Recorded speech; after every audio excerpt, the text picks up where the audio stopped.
you're looking live at the Generation Cowboys and Sports Talks, and I'm the host, DJ. I tell you what, I have my dad here with me, Cowboy Joe 64, my co-host, aka Capricorn One. I mean, I am your father. Join me, and together we can rule the galaxy as father and son. and we're gonna slam the door on the Washington Commanders. So, um, we had a we had our first win in five games, y'all. So we got to give ourselves a round of applause. And you want to say what's up to the people, and we got to give ourselves a round of applause, and but it was What's up to the there's some people? good things. It's a lot of good things. I seen a lot of good things today. What all did you see today that you wanted to talk about? So yeah, it was a good win. I think it really turned out like I thought it was going to be. Typical NFC East battle, and some guys played well. Schoon showed up. Uh, Offensive line. I mean, I was really impressed with what they did. I think T.J. Bass and Brock Hoffman. I mean, the last couple times they started together, they played the same way. I mean, they played really good. I mean, they was active, and so I mean, it says a lot when you got younger guys in there, and so they jumped off the screen for the part of the game I saw, and then defensively, quiet is kept. Zim has really been solid. I mean, he's been getting no help from the offense, but today they played 4 quarters. Now they had that huge breakdown on that 87-yard touchdown. I don't know what happened there, but they played four good quarters of football from what I saw. And also what I'm starting to see too, and it's been sitting in the back of my mind, and today kind of put it towards the front of my mind. I'm thinking that Zim is probably he should get an interview for defensive coordinator for next year, to stay and be the defensive coordinator for next year. I mean, when you think about what he has actually done, I need to look at the Cowboys rankings before I'm concrete in saying this, but what he's done without RC, a lot of people, our team, when we say we got hurt a lot, we had a lot of injuries. The majority of those injuries were on defense. Okay, the offense was really healthy when Dak was healthy. Brandon Cooks was there. We just had some players leave in free agency. Tony Pollard and we had Tyron Smith leaving free agency, and of course we had Zeke. And so we really, Brandon Cooks is really, he's our second wide receiver, but on a good team he's really a third wide receiver, and Jalen Tolbert is really a fourth. So we've had Ferguson. John Stevens is missing, but our offense is pretty much been healthy, and with what they had, they just wasn't good enough. Our offense hasn't been good all year, regardless of health. But our defense is the one that had all the injuries. Bland just came back today. He's been out for the whole season. We didn't have Tank out whole season pretty much. Miss Michael. How many games did Michael miss? Michael missed about 4 games. We look like a totally different defense with just Michael by himself. Exactly. So Micah missing 4 games. Then we lost Sam Williams, who I thought this year was going to be a breakout year for Sam Williams. We lost him in training camp for the season. Then we lost then we lost Marshawn Nealon, who came back. Did Nealon play today? I think he did. I'm not sure. I have to go look back and check. Marshawn Nealon was our second round draft pick. We looking for stuff out of him. He missed the entire season. So what Zim has been able to accomplish, I'm talking about practice squad players, literally practice squad players, and players that were called up to play that just got here, players that we have never heard of before. And what he's been able to do constantly week in and week out is improve the defense. I mean, he's been able to make improvements and adjustments to the point to where now it's starting to show that he's definitely out coaching Mike McCarthy. It's not even a question. We actually have this team has been so bad, but we actually have a legit defense, and it's because of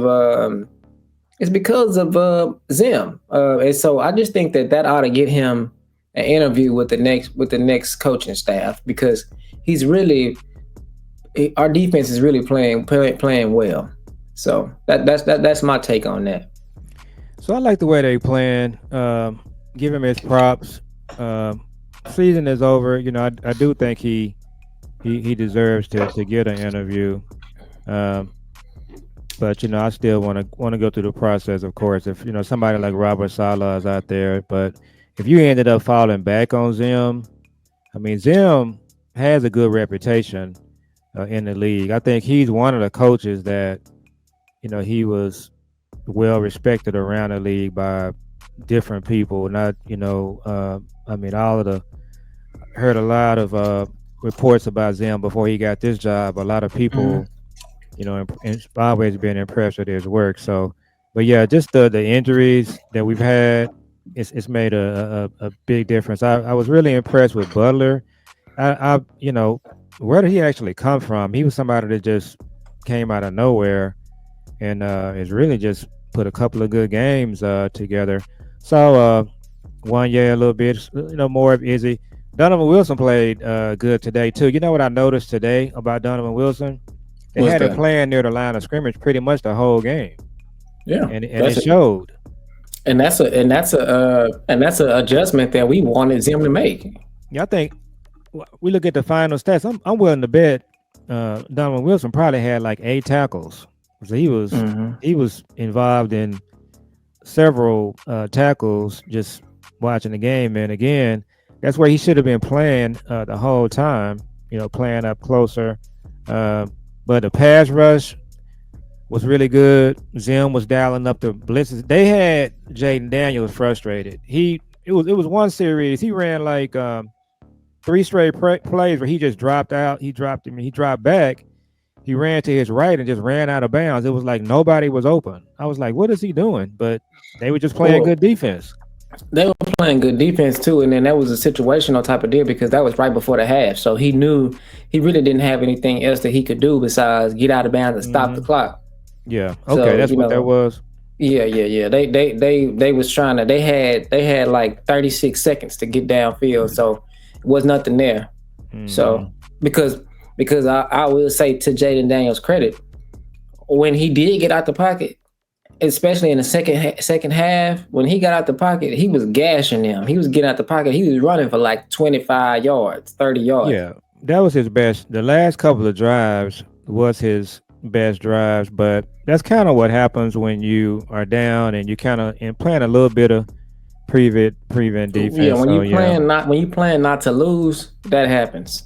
yeah. So and he had some. I think it's interesting that I've been the Washington games, and I always try to avoid calling them the Redskins. But the Commanders game that I've watched, and every game I've watched, Noah Brown has dropped like key passes, and he dropped two or three today. I was like, if you got a team that Noah Brown is one of the key parts of your offense, you're not going to win. He was And then he dropped a couple of passes today, just hit him right in the hands. He was doing that and here in Dallas. yeah, hit him in the his thing. The balls don't hit him in the hand; they hit him in the chest. Or in the face mask. That's his thing. That's Mhm. what be happening with him. The ball hit him right in the chest and bounce off. And so, When they he lost to the did. Steelers, the Yep. Steelers they were driving, and Daniels hit him with a beautiful pass that would have been a extended a drive. It went right through his hands. Yeah, it did. It hit him in the chest and fell. So He used to do us like that. He lost us that game against Jacksonville in yeah, overtime when Dak hit him right in the numbers, and the ball and bounced then off his chest. and McLaurin, we held him down again until he had that one catch. Yeah, and see, what I was trying to figure out was why did they keep lining Noah Brown up against Butler? it would make more sense to put McLaurin on Butler. That's who you want to have on Butler. You want to have your number one receiver Hmm. on this new cornerback because you don't want to put him on Bland. You obviously have to go away from Bland. So So who was playing corner when Bland? Because Bland, they said Bland was on a pitch counter. Did Bland pretty much play the whole game? I didn't. I think yeah. He to me he played pretty much the whole game. He looked Now like Izzy, himself. yeah, he did, and because he probably been ready. Izzy was out there a lot. Yeah, Um, Jordan Lewis was doing good. yeah. Yeah, Saw Jordan him. Lewis was doing good. Kendricks had a Um, good game. he did. He had so Josh Butler had the most. He led the team with tackles. He had 10 solo tackles. How many did Donovan Wilson have? He down there on the list. He had three. I thought he had more than that. I mean, these stats, these are stats on Bleacher Report. He probably did, but those are just solo tackles. So he probably had way more tackles where someone else came up and helped him. But uh, man, they just had a good game. They had a good complimentary football game, and this is what happens. This is why I'm saying I've been saying it all year. If our offense, our problem on this team is our offense. That's why when they hire a new coach, the offensive coordinator is the key hire. If it's the head coach, if he's fixing our offense and he's calling plays like Ben Johnson, that's great. But if they hire somebody like Belichick, that really doesn't. To me, I don't really. That's great. Well, we need to see who his offensive coordinator is going to be. That's the most important part of uh, the hiring process is who the offensive coordinator is going to be. If it's going to be the head coach by default, like Ben Johnson or Slowick, then that's fine. But if it's not, we need to find out who that offensive coordinator is going to be because they have to be a guru. They have to get the ball rolling on this offense, and they have to get Dak. Because they have to make the game easy for Dak because he's at Something, that point in his career. yeah, something that I think we need to kind of watch today. They was rotating Guyton and what's the other tackle? I seen Richards. And so I want to really kind of look at that this week because Vach, he's insinuated a couple of times that uh, Guyton is taking himself out of the game, and there were some people that was watching the game today that were saying the same thing that Guyton was taking himself out, but I think they were rotating. But I seen Richards. I just like what I see. He just looked to me. He looks like a tackle. He has the build, no diddy, for a tackle. He just looks. Hmm. He just has a presence. Guyton, he looks like a NBA power forward still. And then with Guy, it's he's having a rough time. It might be just time to say he's not cut out to play left tackle. He's just not. To me, he's just not. To me, he's just not good enough. And then he constantly, like for instance, I ain't never seen no tackle get illegal formation twice in a game. That shouldn't happen. And then Well, you're getting let these me holding and let calls. me stop you right there. Brian Brothers, shout out to Brian Brothers. He was saying that this officiating crew, they notorious for calling that. So he thought it was a blunder by the coaching staff to go a full week and not be ready for that. And I think he got called for it twice. He It's just no way that should be happening. But yeah, so like we talked about earlier, Vach doesn't think that Tyler Guyton would be better at right tackle. I just think at the end of the day, Tyler Guyton, he's gonna have a chance to develop. What he's gonna have to do in the offseason is hit the weight room, get in the NFL offseason program, and then you'll be able to get a better gauge. I think we can't really say that he's not a good player at this point because he's a rookie, and again, he's not NFL ready. Tyler Smith, when he came into the league, he had a NFL body. He was just a natural, and you could just see his hand placement and his punch and his Tyler Smith was pancaking people his rookie year. We saw Lyell do that back in the day when he came in at the top of his game. But Tyler Guyton, he's not he doesn't look like a Cowboy lineman when you watch him. He doesn't. He doesn't Even look like a Cowboy lineman. TJ Bass and Hoffman look like Cowboy linemen. They do. They look like they have the build. He doesn't have that build. He has like a slender build. To me, he looks like a 3-4 linebacker. Mm-hmm. So it's kind of like but Or he might not defensive be. end. Yeah, defensive end. He might not be better at right tackle, but that's the other option because we got to see because Terrence Steele is not. It's not that the arrow is not pointing up for So Terrence Steele. how did he So look today? everybody says we got to go back and watch it. I haven't heard anything. Oh, I really wasn't paying attention to him. I haven't heard anything yet. So it So was I a lot guess of discussion on Twitter about Guyton. Wasn't a whole yeah, lot being said about Steele. yeah, But TJ Bass and Hoffman, they jumped off the screen.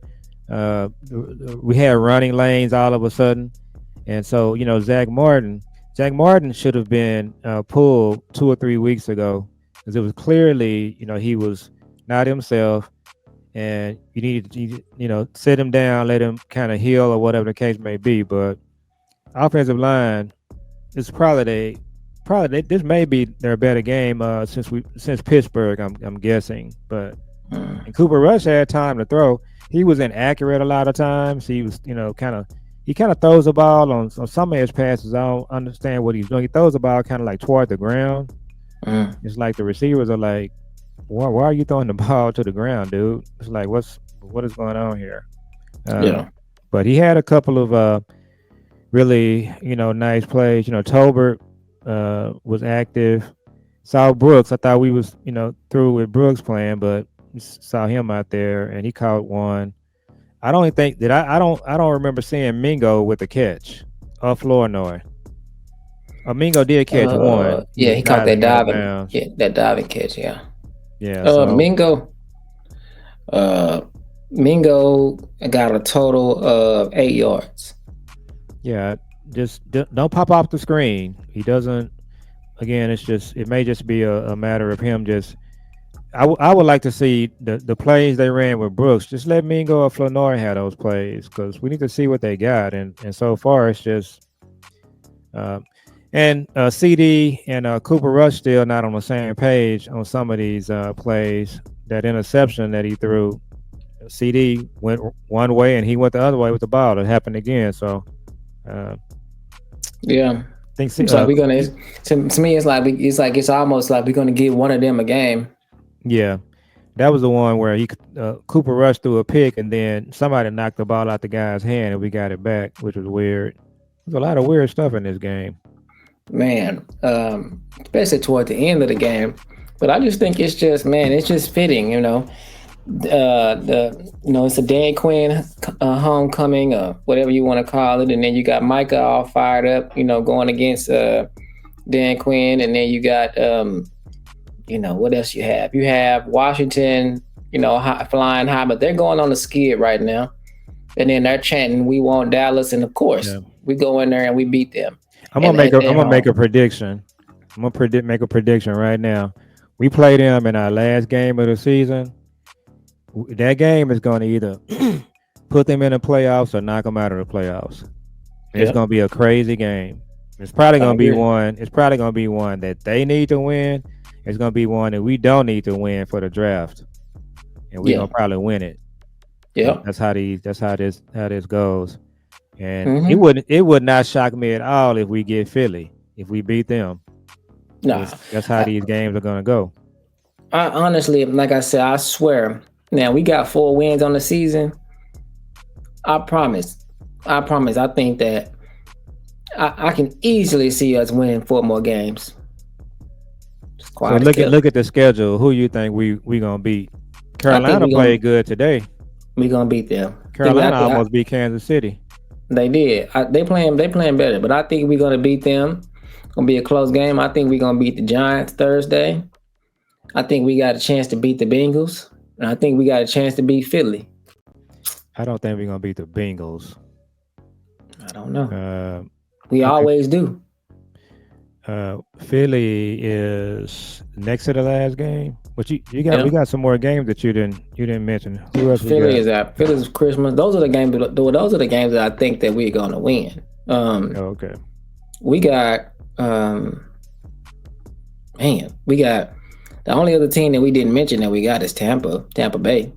We got the New York. We got the Giants, the Bengals, Carolina, Tampa, the Eagles, and Washington. That's it. That's it. So we got 6 games left. Yep. Yeah. You looking at man. You looking. Let's see. You got 1, 2, 3, 4. You already got 4 wins. So you really you win a couple more games. Like I told you, I think that they can easily look up and be an 8-win team, 7-win team, 8-win Right team. now we drafting at 11. Yeah. It's crazy how one win can just change everything. But it's gonna be a lot of teams that's needing to lose. It's gonna be interesting how it all shakes out. But I just think that that the draft is going to take care of itself, but I just feel like I said somebody's going to fall. But I think that even where we are right now, we're right outside the top of those players. So I think that we somebody will fall. But I think the Shador, the Travis Hunter, the Mason Graham, the Tatoria McMillan, all of those players, we can kind of just start looking at other players now. You know, Aston Genty, he might fall down there. Where we gonna pick? Um, you know, that other we might be picking that other defensive lineman from Michigan. Luther Burden might be down there somewhere. He might slip. you saying Um, Luther Burden is gonna be drafted higher than we thinking. You was telling me that earlier. Tankathon got him going 15th, but Todd, what's his name? Todd, McShay. what's his? Yeah, Was it Todd McShay? McShay draft had him going before Ted. He not So going before Ted. And don't look out now, but the 49ers losing. They'll fool around and end up with a top 10 pick. yeah, they got beat down pretty bad. Yeah, they might get a top 10 pick. And yeah, so they pick good players. So Yeah. and we'll see. But I don't want to get down too far. Hopefully some of these Carolinas and some of these other teams start figuring out a way to win some games. We got to look at everybody's schedule. But in the Giants, the only good thing about the Giants game is they played so bad they fans was booing them. So they're gonna try to come back Thursday and play good. Mm. But I mean they trying to get Shador, so Yeah, so we probably gonna beat them on Thanksgiving. hmm Give ourselves another win. So we're gonna have a five so a the team five that's win. drafting in front of us right now, Tankathon is you got Cleveland, Jaguars, the Giants. The Jets, the Saints, the Bengals, the Patriots, See the all Titans. those teams you naming, there's a chance they're gonna be winning some games. I think they ain't gonna they're not horrible. The Jets are. Uh, New mm, Orleans could win some games. Yeah, it's gonna be interesting. yeah, the Bengals can win some games. And the Bengals So not yeah, out of it yet. mm-mm. No, they're not out of it yet. The Bengals should have won that game. They played against the Chargers the other night. That They was a just can't seem to put it together. But they got a good team. I don't understand what their problem is, and their coach is not bad either. yeah. It's kind of they just had a lot of bad breaks because they should Yeah, have beat the Chargers. And yeah. but yeah, so we'll have to just kind of see how it shake out. So we ain't gonna be on too long. We just kind of jump on and talk about this Mhm. win. Cavante Turpin, big shout out to him. That was like a amazing play. You anybody that play football know your coach will tell you cannot spin in the middle of the field. You'll just get knocked out. He was Mhm. able to spin in some kind of way, just laying back on his feet facing, direction he needed to run in. Then And it's then like, just took wow, off on ran a yeah, 9 flat 100. that was one of the craziest plays I've ever seen. Yeah, me too. Ball go through his leg, then he spin like that. And then just Mm-mm. take off like that and leave the whole team behind. Yeah, Yeah, because that was wild. when he did that spin, it was almost like it threw the coverage, just it threw Yeah, him off. they spent with him. They went Mm. that you can see the whole defense shift to their left when he did that. And he just stopped, pivot, and took off. Now, you mentioned something earlier. So what kind of contract should Turpin be getting from the Cowboys? Well, they probably know like players like him what the pay is around the league, across the league. But what they need to do, they always trying to sign players when they hurt, and they give them the steals, the gallops. They need to do the right thing and go ahead and sign Turpin. He should be the highest paid. First of all, he should be the highest paid kick returner, punt returner in the league. You can just start right there and just go from there because he's not a young guy. I think Turpin is like 28 years old. So go ahead and give him his money, give him his flowers, let him get his money, and give him good money. Because here's the other thing, he gonna get money from somebody. If you don't want to Oh pay him, he yeah. gonna get paid. Yeah, So he definitely gonna get paid. yeah, And then on top of that, it's not like he's not deserving of it. He deserves to get paid. I mean, he literally is year in and year out since he's been here has been the best punt returner, kick returner that there is. I mean, he averages like 30 or 40 yards on punt returns and kick returns. That's I was unheard watching of. one of the shows that Belichick is on. Belichick Hmm. said he is the best returner in the NFL. Turpin. It's without a doubt. Without a doubt, Yeah. it's not even close. Like I So said, he averaging like 30 between 30 and 40 yards on kickoff return. Nobody's doing that. and then he not And even being used offensively the way he could be used. he not. And when he is used offensively like he should be used every now and then, he makes big plays. Yeah. When And you have somebody that he is the listen, check this out. He is the fastest player in the NFL. they were saying that today. And Yep. you mean to tell me that if I had the fastest player in the NFL on my team, he would have a slant or a go route at least once or twice a game. That would be at least once or twice a game that would be ran, and we would be throwing it to him because he would be open because it's just if Well, you have one the. yeah, one of the things that hurts him on our offense is that our offense is not diverse enough. Our offense is basically get the ball to CD or else. So teams Yeah. are able to they can just attack CD because they know everybody else on our team, they're running comeback routes, they running short patterns. So that's one of McCarthy's downfalls. You had this player on your team, you've had him, and you really haven't used him. And then it makes me so upset because you've had players on your team like this in the past that you used. Like Aaron Rodgers had his buddy with the Hazel Eyes they played here for Randall Cobbs. Yeah. He used him to like they used him a lot. A fast, small guy that can really get open and catch the ball, and they would just dominate with Randall Cobb. And then he came here and he played good. And he's had players on his teams that kind of remind you of Turpin, and he doesn't use them. I haven't seen any. I didn't see anything that Aaron Rodgers did when he was in Green Bay translate to Dallas. Nothing. You don't see none of that.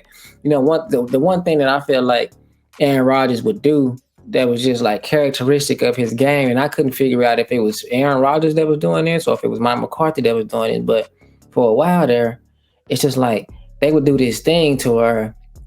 They'll run a play, and after they run a play, they will run another play while you substituting. They would do it like 5 times a game. Like if you trotting off the field or if there's something is going on, and as soon as the ball is down, it's like they would call 2 plays at a time or something like that, and they'll catch you at least 2 or 3 times a game while you substituting, and then they'll just they'll have 2 or 3 free plays, and on those free plays they capitalize. It's just like they know, but you know Well, in 2016 when we played them, they were doing that before the game with us, and so that was something that in my mind I was looking out for. When they got the ball against us in 2016, and they first drive, they did it twice, and they got us. They caught us with people on the field, and then one of the plays we jumped. So to your point, Mike McCarthy did that on Rob Marinelli in that playoff game. That's how they got off to that fast start, because on their first drive, they caught us in that play that you're talking about. So And how Marinelli come wasn't ready for it. and how come when Mike McCarthy came here, no, we don't see Dak doing that? Well, what he gonna probably attribute it to is that was something that Aaron Rodgers was masterful on.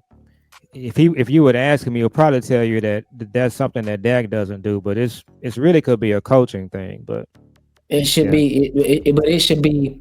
It's like Belichick. hmm Belichick has characteristics that he does. Like if you fall into one of his traps, he's gonna get you every time. That would be a yeah, Belichick characteristic that he would just. That's one of his things that he teaches his players. Mike McCarthy didn't do that. yeah. In that 2016 game on their first drive, they did it. They did it twice, and they worked both times. And that's how they. 'Cause, in that 2016 game, they got up on us. I think like 21-0, Yeah, and that's because Marinelli.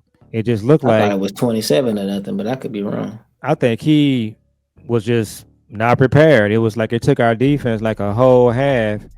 We had to come from behind, then we actually got ahead. But at that point, but the defense broke down again when you let them on that 3rd and 27 or whatever it was. Byron So Jones, Byron Jones just didn't. He just messed up. yeah, they should But have fired Marinelli. The 49ers, they had the coach, the black guy. hmm They when they lost to the Chiefs in the Super Bowl, they fired him right after the game. and it We wasn't should, even his fault. That should yeah, have been Shanahan that they attributed that loss to. but we should have let Marinelli go after that game. Yeah, So we should have fired McCarthy after the game after the Green Bay loss. yep. So that's how it goes. So let's go ahead and wrap so we can head back and All just want to right. get some content out there and promote our Facebook and like and share. And if you made it to this point right here in the video, please stop and hit the like button. And if you're not subscribed, make sure you subscribe. If you made it to this point in the video, you can at least subscribe. Okay. So we need some more subscribers. We're trying to get up there. And then we also trying to get our likes up. So yeah, if you could pause what you're doing right now and hit the like button and the subscribe button and the notification bell button. And so we'll see y'all on the next one. Our Facebook is Generation to Generation Cowboys and Sports Talks, and we're gonna have a TikTok coming soon. I'm gonna be chopping up these videos and putting them on TikTok. So once I get the TikTok created, I'm gonna throw the TikTok. I'll probably put it on the background down here on a link where all of our stuff is. So we can just click it and go right over to TikTok. I'm gonna put the link to the Facebook on there too, so you can just click the link and go to the Facebook. Because on the Facebook, what we're gonna be doing on the Facebook is we're gonna be posting. I'm gonna start today. We'll be posting different things from like different Cowboys followers. I mean, different Cowboys people that tweet about the Cowboys, like people that Clarence Hill, just different that we follow. And I'm gonna be reposting their stuff on Facebook. I'm gonna be reposting their Twitter stuff on Facebook. And so it's just gonna be a constant feed of Cowboy stuff. So you can just see what everybody's talking about. And I'll be posting the stats on there. I'll do a screenshot of the stats and put it on there. So it'll be a place that you can go to just get quick info about the Cowboys. If you don't feel like going on YouTube and you're on Facebook, you can just go over there and get some quick info real quick. Stats for every game, what the contracts is looking like, just whatever. So you all make sure that you share, and subscribe, and hit the notification bell button. And we appreciate everybody. We'll see y'all on the next one. Peace. Peace.